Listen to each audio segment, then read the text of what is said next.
On the news tonight, Nigeria Center for Disease Control issues alert on possible chikungunya outbreak. Federal Inland Revenue Service hosts first ever research day to boost tax administration. Deputy Governor Monday Oyeme stresses need for lasting solutions to coastal borders disputes. Abroad, President Donald Trump and President Putin to meet in Alaska for Ukraine talks. Good evening and welcome to the Delta Television main news. I am Ogaga Ikama. You can also follow our news online on Facebook or YouTube at Delta Broadcasting Service Asaba, or visit our website www.dbsasaba.com. Now, the news in detail. The Nigeria Center for Disease Control and Prevention (NCDC) has warned of a possible outbreak of the chikungunya virus in the country due to worsening environmental and climatic conditions. The NCDC, in a statement by its Director General Dr. Jide Ejire, said although no confirmed cases of chikungunya had been recorded in Nigeria this year, the risk of transmission was high.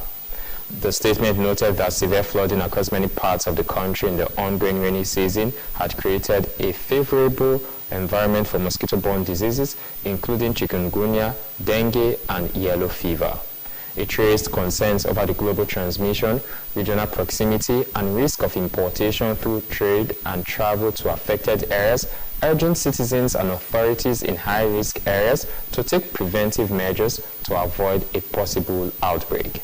The NCDC also advised Nigerians to ensure proper environmental sanitation, eliminate standing water around their homes and in empty containers, tires, and flower pots, as well as unblock gutters to prevent mosquito breeding, wash hands regularly, and seek prompt medical care when experiencing symptoms such as fever, rash, or joint pain. The agency said it will continue working with the National Arbovirus and Vector Research Center and other relevant stakeholders to strengthen vector surveillance, improve disease detection, and support state governments and health workers in their response efforts. Chikungunya is a viral disease transmitted by Aedes aegypti and Aedes albopictus mosquitoes that spread dengue and yellow fever. Unlike the malaria-causing Anopheles mosquitoes that bite at night, Aedes mosquitoes bite during the day, especially in the early morning and late afternoon. The Federal Inland Revenue Service (FIRS) has hosted its inaugural Research Day, a milestone event aimed at embedding research-driven decision-making into Nigeria's tax administration.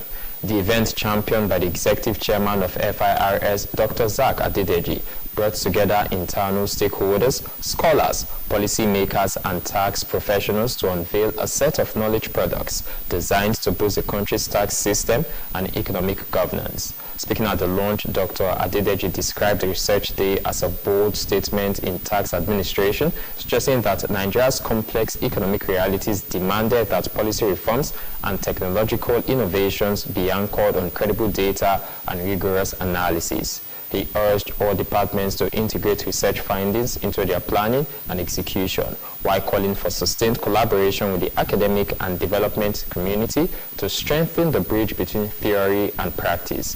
The occasion had the unveiling of 3 key initiatives, including the FIRS Research Policy Document, which sets high ethical, methodological, and transparency standards for research within the service. Others were the Tax Revenue Statistical Bulletin, an authority publication documenting tax data trends from 1970 to 2022, intended as a critical resource for economic analysis and policy making, and Volume 4 of the FIRS Journal of Tax Studies, a peer-reviewed platform featuring contributions from FIRS staff, academics, and industry experts.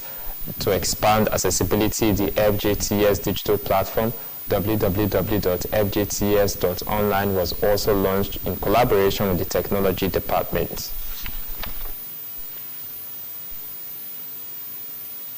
The State Deputy Governor, Monday Oyeme, has tasked the Nigerian International Coastal Border Platform to provide solutions to disputes arising from coastal boundaries. Sir Oyeme gave the advice at the inaugural summit of the Nigerian International Coastal Border Platform held at Uyo, the Akwa Ibom State capital. Perebotu has details.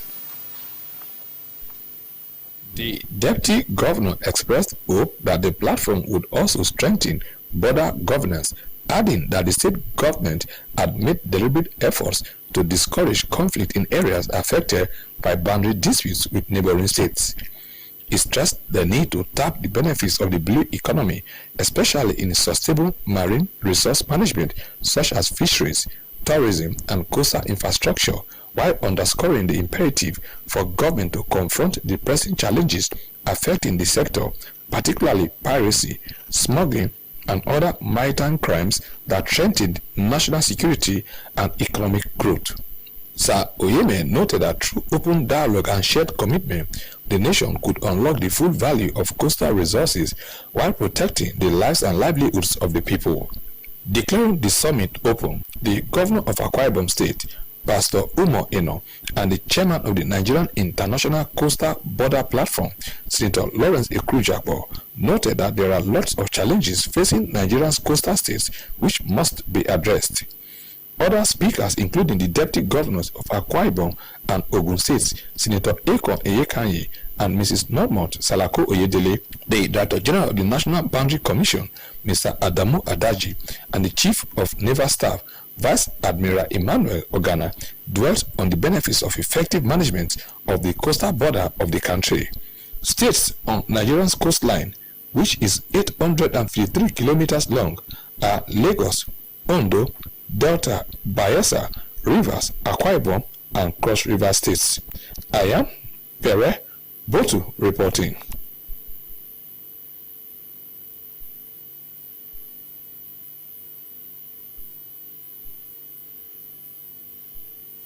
The Delta State Task Force, chaired by Attorney General and Commissioner for Justice, Mr. Ekemejiro Ofwaburiole, SAN, has released emergency hotlines for victims and whistleblowers to report cases across the state. The numbers are 0815-557-5495 and 0701-186-2904. Reports can also be sent through email to humantrafficking@deltastate.gov.ng or DTS Task Force on Human Trafficking@gmail.com.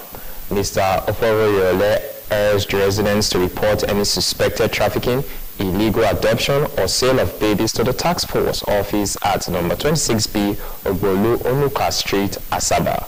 He assured that all the reports will be treated confidentially to protect the identity of informants. The West African Examinations Council of Nigeria, WAEC, has released reviewed results for the 2025 West African Senior School Certificate Examination, admitting that grading discrepancies significantly distorted candidates' performance statistics.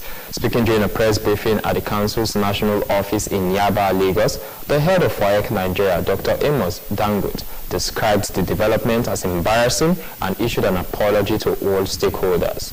He explained that the discrepancies arose from an error in the marking of the serialized papers due to a wrongly assigned serialized code file, adding that the affected subjects included English language, mathematics, biology, and economics. Mr. Dangote said the examination body had introduced a new security innovation known as paper serialization, which had already been adopted by another national examination body, noting that a post-examination review revealed that the English language objective test paper 3 was marked using incorrect keys. Following the correction of the error, 1,794,821 candidates representing 91.14% obtained credit and above in a minimum of 5 subjects with or without English and mathematics. Out of these, 1,239,884 candidates, or 62.96%, obtained 5 credits, including English and mathematics, a significant improvement from the previously reported 38.32%. Meanwhile, results of 191,053 candidates that is 9.7%, have been withheld over allegations of examination malpractice. This marked a reduction from the 11.92% recorded in 2024, while investigations were ongoing, and affected candidates have been advised to lodge complaints via waecinternational.org/complaints. Candidates have been urged to check their results through the official portal www.waecdirect.org and apply for their digital certificates, which will be available within 48 hours after result verification, as hard copy certificates will be ready within 90 days. WAEC also reminded candidates sponsored by indebted state governments would not be able to access their results until payment is made. It expressed gratitude to the federal government, the Minister of Education, and state education authorities for their support during the review and resolution process. The federal government says it is accelerating the upgrade of the Alau Dam in Borno State, with Minister of Water Resources and Sanitation, Professor Joseph Utseb, declaring the project a national priority to permanently end flooding, secure clean water supply, and boost agricultural productivity in the region. Professor Utseb, during an inspection visit to the dam site in Maiduguri, said the project, which commenced in March this year, was on track to meet its targets. He revealed that the first phase focused on flood control would be completed by September this year, while the second phase, a full-scale upgrade, would begin in October and was scheduled for completion by March 2027. The minister said the upgraded facility would serve multiple purposes, including the provision of potable water as well as water for irrigation for farming communities, and in the future, hydroelectric power generation. He recalled the devastating floods in September last year that claimed lives and destroyed infrastructure worth billions of naira, vowing that such a disaster would not be repeated. Professor Utseb stressed that once completed, the dam would improve water security, protect communities from flooding, and expand agricultural opportunities across the state. The death toll of those infected by the cholera epidemic has risen to 16 persons in Niger State. 13 people were recorded dead 2 weeks ago during the initial breakout. Besides the loss of lives, 150 positive cases were also recorded. The United Nations Children's Fund UNICEF confirmed the development when the Chief of Kaduna Field Office UNICEF, Dr. Gerida Birikila, led a team to pay an advocacy visit to the Emir of Minya in his palace. She told the Emir that at the initial breakout, a total of 13 deaths were recorded, but 3 more have been recorded, jacking the death toll to 16 since the cholera outbreak, with 451 persons isolated and those confirmed positive through rapid diagnostic testing, while persons confirmed positive have been treated and discharged.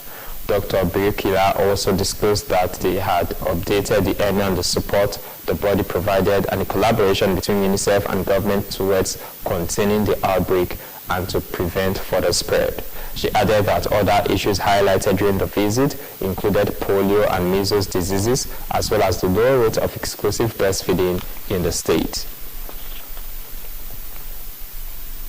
The Deputy Commandant General of Nigeria's Forest Security Services Special Duties, NFSS, Mr. Sunday Ojakobo, has warned all bandits hibernating in Delta Forest to leave without further delay or be ready for a showdown. He declared the readiness of operatives of the NFSS to wipe out bandits from Nigeria's forests soon. The Deputy Commandant General gave the warnings in Ureli North local government area during the grand finale of a 5-day capacity building training organized for officers and men of the Nigeria's Forest Security Services held at Government College, Ureli. He reiterated the commitment of the NFSS to make Nigeria's forests free of bandits and social vices in no distant time. Mr. Ojakobo warned criminals occupying Nigeria's forests to leave immediately or prepare to face a total showdown. Addressing participants at the training session, the NFSS Deputy Commandant General thanked all the officers and men for their high level of discipline and professionalism. He also lauded the resource personnel for their quality outfit, noting that the lectures and training impacted on the officers and men will reawaken the readiness of NFSS to secure and flush out criminals from the country's forests. Mr. Jacobo charged officers and men of NFSS to put all the training and lectures received into practice, stressing that the security of Nigeria's forests was in their hands. The Independent National Electoral Commission, INEC, has said it will engage the National Assembly for clear legal provisions to support the participation of inmates in the country's elections. INEC Chairman Professor Mahmood Yakubu stated this when he received the Controller General of the Nigerian Correctional Service, Mr. Sylvester Wankuche, at the Commission's headquarters in Abuja. Professor Yakubu said while they had been sustained advocacy for the voting rights of inmates, most of whom were awaiting trial, noted the urgent need for legal clarity, citing Section 12, subsection 1E of the Electoral Act 2022, which restricted voting registration to citizens not subject to any legal incapacity to vote. He recalled that courts in the country had affirmed the voting rights of inmates, referencing two rulings, one by the Federal High Court in Benin in 2014 and another by the Court of Appeal in 2018, which upheld the rights of 5 plaintiffs awaiting trial to vote. Professor Yakubu noted that the courts emphasized the right to vote as a voluntary act that must be asserted by citizens, not one imposed by law. He noted that the Commission had previously set up a joint technical committee with the Nigeria Correctional Service to examine the modalities for inmate voting and raised several operational concerns. Professor Yakubu stressed the importance of resolving the issues collaboratively, adding that the majority of inmates were on remand and might be registered voters. The Controller General of the Nigerian Correctional Service, Mr. Sylvester Wankuche, said over 81,000 inmates were currently in custody nationwide, with more than 66% awaiting trial. He described them as citizens who should not be denied their right to vote. President Bola Tinubu has approved measures aimed at improving the welfare of pensioners under the Defined Benefit Scheme, DBS. A statement issued by Head of Corporate Communications at the Pension Transitional Arrangement Directorate, PTAD, Mr. Olugbenga Ajayi, said the development marked a significant milestone in Nigeria's pension reform efforts. Mr. Ajayi also noted that PTAD had previously settled arrears related to the first pension increment of 20 to 28, which came into effect in January 2024. The approvals, which aligned with the President's Renewed Hope agenda, contains the immediate implementation of an extra budgetary allocation to enforce new pension rates for DBS pensioners.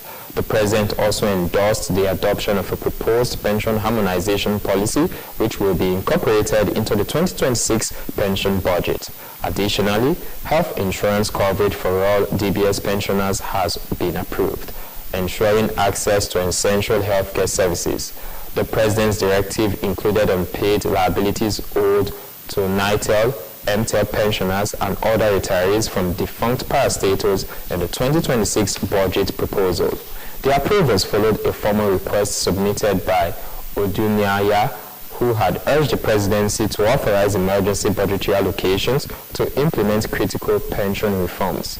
The proposed reforms included a new pension rate of 32,000 naira and incremental increases of 10.66 and 12.95% for pensioners from defunct and privatized agencies. Other components of the reform package were harmonization of pension rates across all DBS pensioners and their enrollment into the National Health Insurance Scheme, NHIS. In June, PTAD announced the successful disbursement of 8.6 billion naira in pension arrears to 148,625 eligible DBS pensioners across various sectors. The payments reflect the implementation of the 32,000 naira pension increment approved by President Tinubu in 2024. According to Mr. Ajayi, the disbursements were made across several pension departments.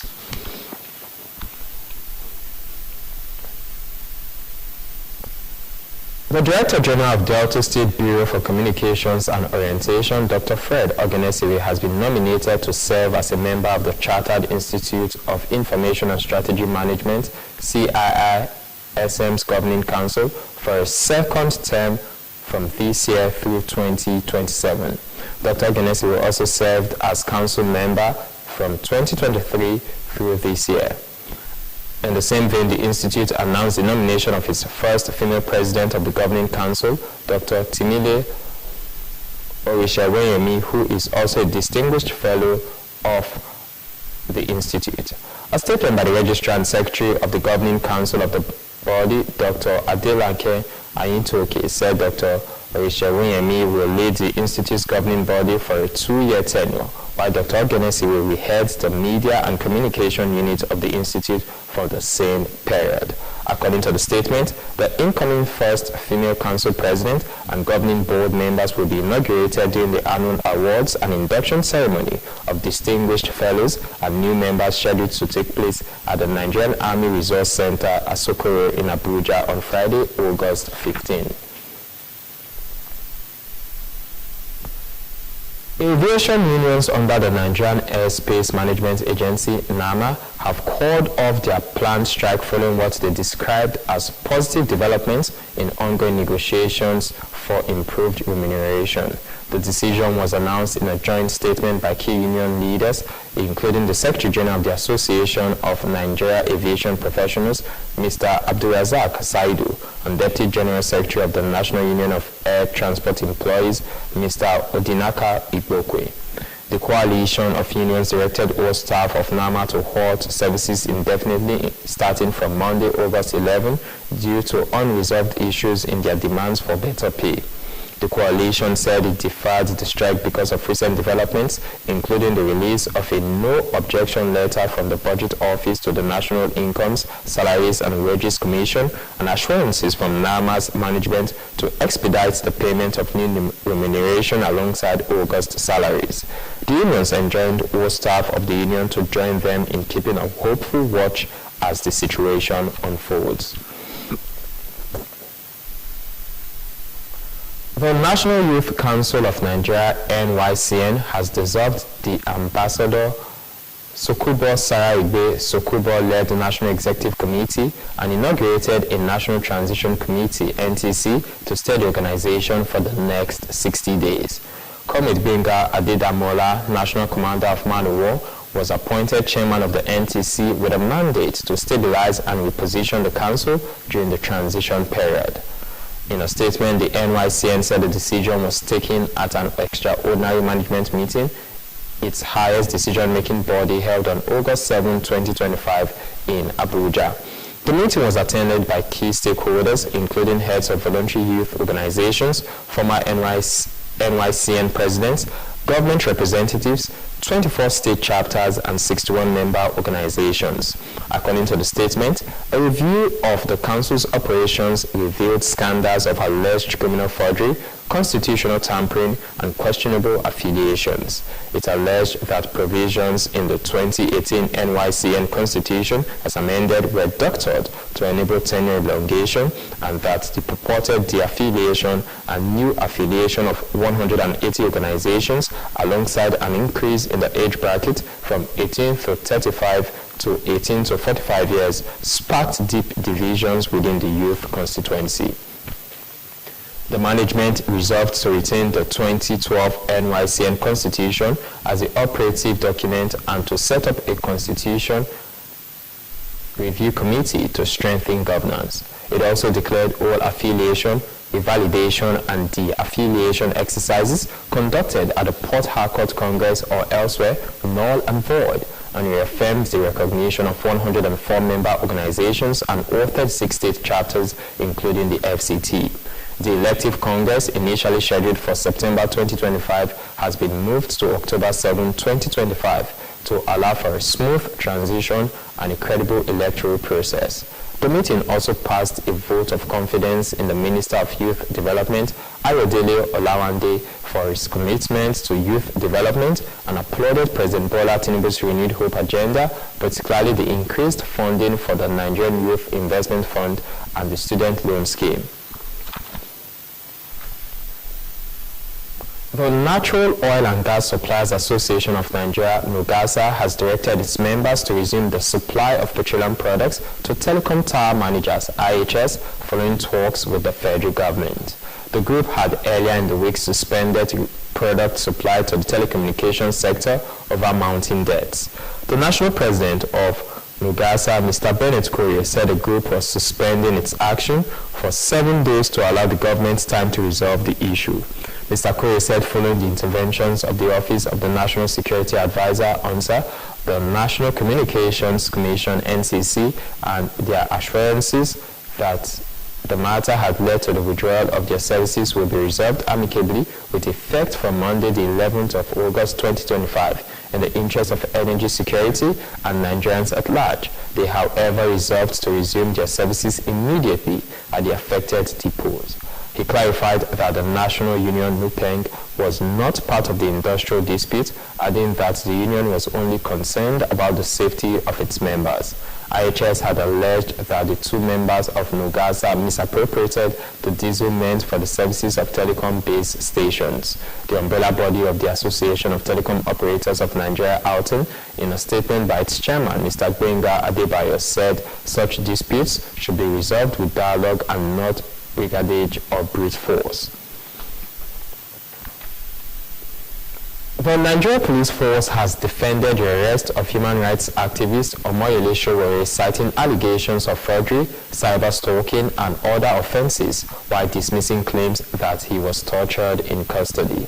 The Force Public Relations Officer DCP Olumiwa Adejobi, in a statement, said Sowore's detention was lawful and carried out in full compliance with extant legal provisions and with strict adherence to constitutional safeguards, due process, and the rights of the suspect. DCP Adejobi said the activist was arrested based on credible, corroborated allegations involving criminal offenses such as forgery, cyber stalking, and other infractions currently under active investigation, and was released on bail within 48-hour constitutional window in line with Section 35 of the 1999 Constitution.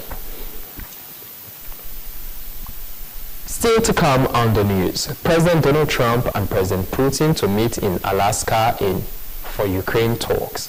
Details of this and more coming up shortly.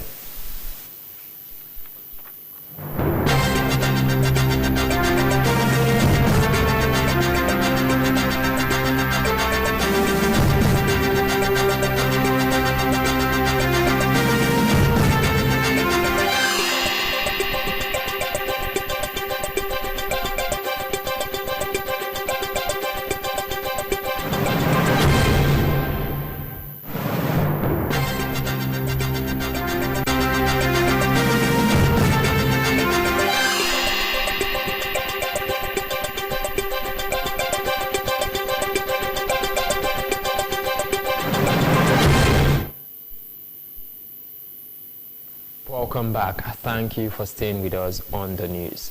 The global scene is next as we join our world news desk. U.S. President Donald Trump and Russia President Vladimir Putin will meet in Alaska next Friday to discuss the future of the war in Ukraine.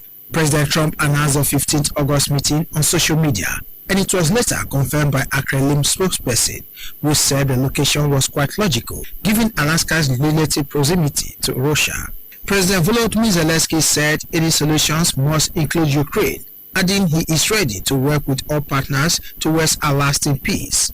The announcement of the meeting came just hours after President Trump has signaled that Ukraine might have to cede territory in order to end the war, which began with Russia's full-scale invasion of its neighbor in February 2022. The U.S. president did not provide further details of what the proposal will look like. Reports said that the White House is trying to sway European leaders to accept an agreement that will include Russia taking the entire Donbas region in eastern Ukraine and keeping Crimea.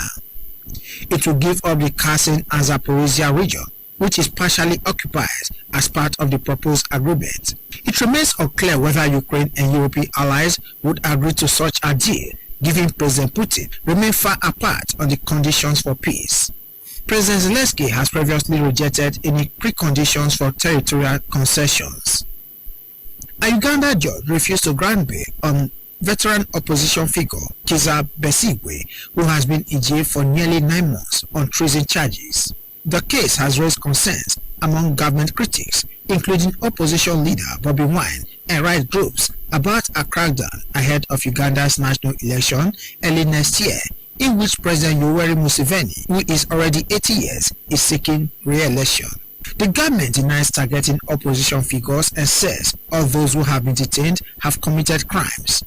A former ally and personal physician of Museveni, Besigye has stood and lost against Museveni in 4 elections. He has not said whether he is running again. Besigye, who denies any wrongdoing, was forcefully returned to Uganda from neighboring Kenya in November last year and initially charged in a military tribunal before his case was transferred to a civilian court. His lawyers argued he should be automatically released on bail because he has spent more than 180 days in jail without his trial starting. Judge Emmanuel Baguma said the 180-day maximum period before mandatory bail is granted only began when he was remanded in the civilian court on February 24th, which means he falls short by 12 days in order to secure bail.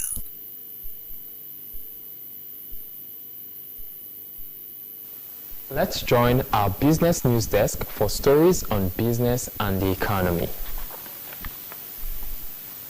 Foreign direct investments into Nigeria dropped sharply by 70.06% quarter-on-quarter to $126.29 million in the first quarter of 2025, down from $421.88 million recorded in the final quarter of 2024, according to the latest capital importation released by the National Bureau of Statistics. The steep decline in FDI occurred despite an overall increase in capital importation into the country, indicating that foreign investors are favoring short-term, high-yield financial instruments over long-term, productive commitments in the Nigeria economy. On a year-on-year basis, FDI posted a modest growth of 5.97% compared to $119.18 million recorded in the same period of 2024. However, this marginal increase has done little to shift the broader trend of dwindling interest in long-term investments. The data show that FDI made up only 2.24% of total capital imported into the country in the first quarter of 2025, down from 8.29% in the preceding quarter and below the 3.53% recorded in the first quarter of 2024. Meanwhile, total capital importation rose to $5.64 billion in the first quarter of 2025, an increase from $5.09 billion in the fourth quarter of 2024 and $3.38 billion in the first quarter of 2024. The figure reflects a growing disconnect between headline capital inflows and actual investment in sectors capable of driving economic growth. Although the headline rise in capital importation might suggest renewed investor confidence, a closer examination reveals that over 90% of those inflows were directed into short-term money market instruments such as government bonds and treasury bills rather than equity or direct investments. These instruments, while important for managing liquidity and stabilizing the naira, do not contribute meaningfully to industrial growth, employment generation, or infrastructure development. This trend raises concerns about the sustainability of Nigeria's current investment profile, which remains heavily reliant on speculative flows that can exit the economy with little warning. Time now for sports news with Henry Usiayo. New Africa champions Pyramids of Egypt will begin the defense of their CAF Champions League crown in the first round next month, but the team they beat in last season's final have been granted a bye into the second round. South Africa's Mamelodi Sundowns lost 3-2 on aggregate to Pyramids in the final last season, but because of a higher ranking, are one of only 2 clubs given passage into the second round of this season's competition. The other is Al Ahly of Egypt, who have won the Champions League a record 12 times and appeared in 5 of the last 6 finals, winning 4 of them. A record number of 62 entries for the Champions League means only 2 clubs do not have to compete in the first round, which will be over 2 legs on the weekends of September 19 and 21 and September 26 and 28. 2 rounds of knockout matches are played to determine the 16 teams who go into the league phase, which will get underway in late November. In the draw conducted in Dar es Salaam today, Pyramids were pitted against APRFC from Rwanda in the first round, playing the return leg at home in Cairo, and should they progress, will take on winners of the tie between Ethiopia and Medellin. There are a record of 58 entrants in the Africa Confederation Cup, spurred on by $100,000 grants for each participant to help with costs of competing. Last season, each club in both continental club competition received a $50,000 grant, which was the first time financial assistance had been offered by the Confederation of African Football. Competing in Africa club competitions can be financially draining because of the high travel costs. In the Confederation Cup, which was also conducted today, past winners Zamalek of Egypt and USM Oja were handed byes into the second round, but Tunisia Etoile du Sahel, another previous victor, start in the first round against Sudan's Al Halil Madani. Next is the thought for the day. Education is not preparation for life. Education is life itself.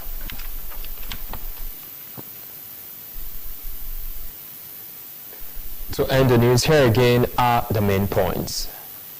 The Nigeria Center for Disease Control and Prevention (NCDC) has warned of a possible outbreak of the chikungunya virus in the country due to worsening environmental and climatic conditions. The NCDC, in a statement by its Director General, Dr. Jide Idris, said although no confirmed cases of chikungunya had been recorded in Nigeria this year, the risk of transmission was high. The Federal Inland Revenue Service (FIRS) has hosted its inaugural Research Day, a milestone event aimed at embedding research-driven decision-making into Nigeria's tax administration. The event, championed by the Executive Chairman of FIRS, Dr. Zach Adedeji, brought together internal stakeholders, scholars, policymakers, and tax professionals to unveil a set of knowledge products designed to boost the country's tax system and economic governance. The State Deputy Governor, Samonde Oyeme, has tasked the Nigerian International Coastal Border Platform to provide solutions to disputes arising from coastal boundaries. Oyeme gave the advice at the inaugural summit of the Nigerian International Coastal Border Platform held at Uyo, the Akwa Ibom state capital. And abroad, U.S. President Donald Trump and Russian President Vladimir Putin will meet in Alaska next Friday to discuss the future of the war in Ukraine. President Trump announced the August 15 meeting on social media, and it was later confirmed by a Kremlin spokesperson who said the location was quite logical, given Alaska's relative proximity to Russia. That's the news. Thank you so much for watching.